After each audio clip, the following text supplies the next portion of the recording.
it's Ezra May. I finally have another musical to talk about. Today's musical is strictly Ballroom, if you didn't know by my mug already.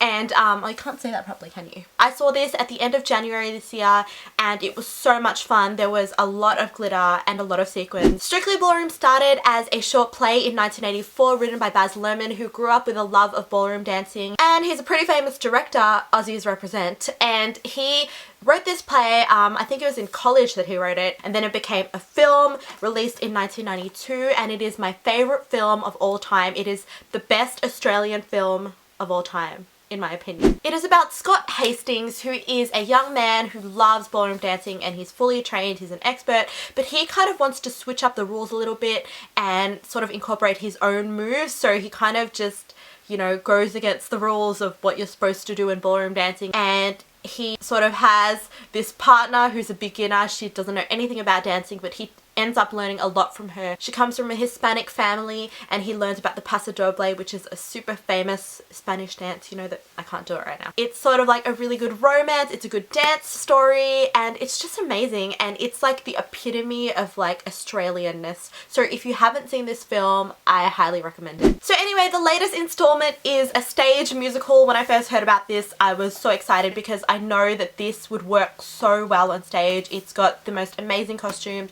really great quirky humor that you can translate onto Broadway. So here is my program. I'll just show you. This is what it looks like. Here are a few pictures of me being silly and probably an illegal picture I took of the disco ball, but we kind of got high up seats, so that probably affects my review that I'm gonna do, but please just go see it. So the story is exactly the same as the film. I would highly recommend watching the film before seeing the stage show because you have a better understanding. Sitting all the way up there, kind of, I didn't really hear the dialogue as much, but I knew a lot of it was taken from the film, and the Australian accent is very strong, so if you like don't understand it that well, it might be better for you to get a closer seat. The actors that played Scott and Fran were quite young. I felt they were younger than I would have expected.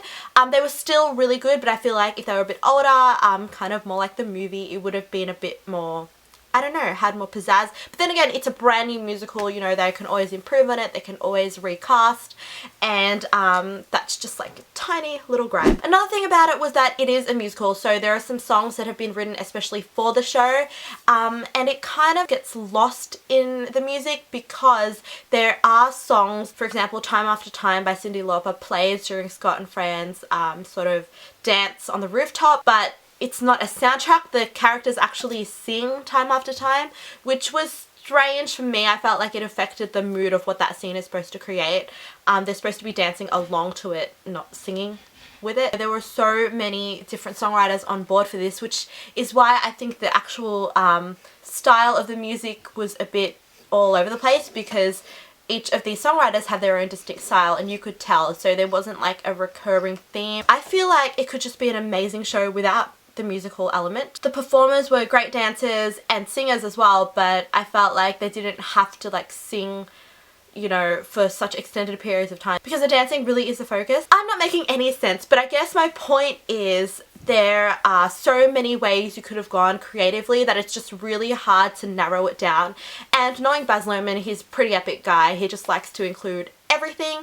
So yeah, there were some moments that were like full-on power ballads from Diane Warren, and then just really like interesting melodies from Sia, and then just like straight up pop Broadway style from Eddie Perfect. So it's just kind of like a mix of all different things plus different types of dances. So there was just a lot happening. I think there's room to cut things out and make it a bit more just succinct. Especially as a movie fan, I'm just being super picky. I don't expect it to be exactly like the movie. The lighting was really good because in the film there is a sequence where they're just cutting from different characters back and forth. They did the lights, so you had the lights on two characters in one room, and then it would switch off and put the lights and characters in a different room, and all of that was really good, the way that it was staged. The creativity in this musical is endless. You can literally do anything because there's so much to do.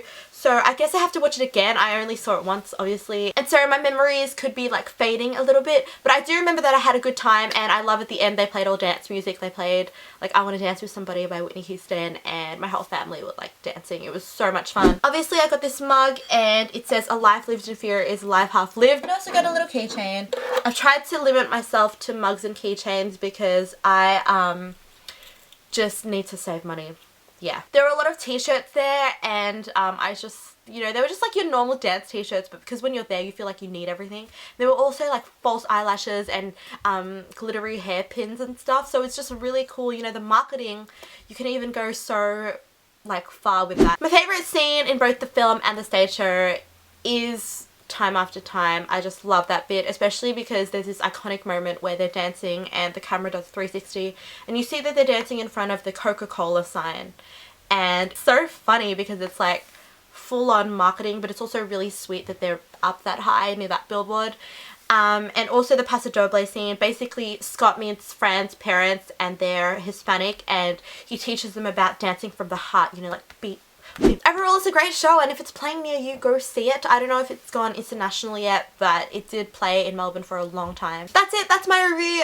It's not that long and it's not that in-depth, and I'm sorry, but I will be back next time with another one. See you next time. Keep dancing. I guess my other favourite moment is the part where you find out about Scott's dad. So when you first meet Scott's dad, you kind of think he's not involved in any of the dancing business. His mum is like a full-on stage mum. She wants him to win everything.